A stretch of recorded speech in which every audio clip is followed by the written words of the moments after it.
As a songwriter, there are some songs that just come really quickly and others that feel much more like a journey. Like, it's almost like the Lord's trying to teach you something along the way as you complete it. And this song, The River, was one of those songs.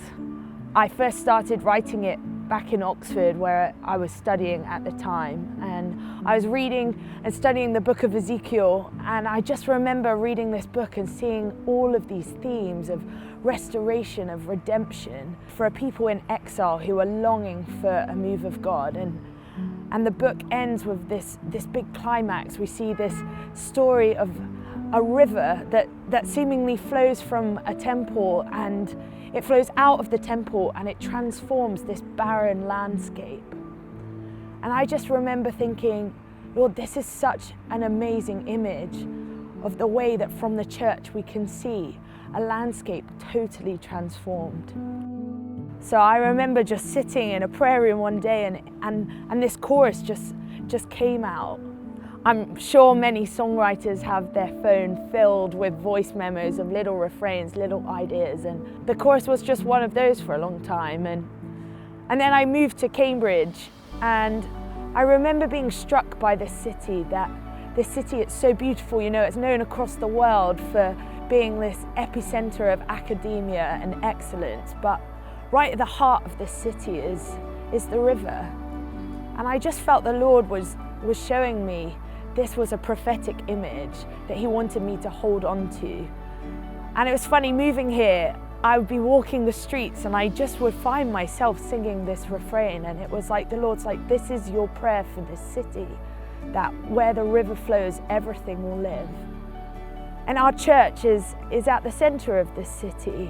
This is a vision for our worship in our church, that as we pray and as we worship, that we can see God transform our landscape.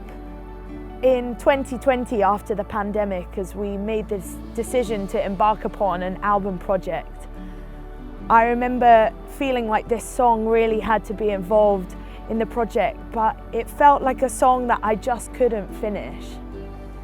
But it was almost like the Lord was needing to show me things, that this really was a song that was a journey.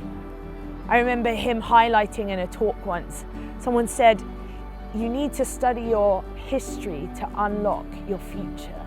You know, you want to see what God has done in the past to pray in even greater things in the future.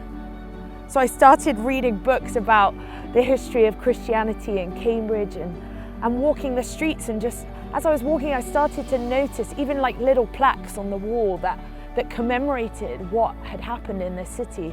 Like the birth of the Reformation in England was at a pub in the city centre that's commemorated in a plaque. Or even in our church, which is right in the heart of the city centre, we have this board just at the back of the church. You could walk past it easily, but on it is centuries of people who have led our church. And you know, our church, it's been burnt down, it's been rebuilt, but it stood for 1,000 years. And some of these names, I hadn't even realized. I've been reading these books and there were all of these Puritan writers, and I had no idea that they had been vicars of past. Richard Sibbes, Thomas Goodwin, and even this vicar, Charles Simeon. He faithfully taught the scriptures, and he really was a man who was instrumental in the birth of evangelicalism in the UK. But I remember reading this and seeing this, and it was from that these verses came. You know, we've seen what you've done, the ways you've worked before. Your faithfulness through history has marked the streets we walk. But our prayer is that God would do it again. I was really struck by the prayer of Habakkuk, and it just felt like that was the final piece of the jigsaw. It just slotted in. You know, we wrote this bridge. It says, we've heard of your renown. We stand in awe of your works. Do it again in our day. Come and revive your church. And yes, the river is a prayer for our city, but it's also a prayer for you in your city, that God would do it again in our day, that he would revive his church.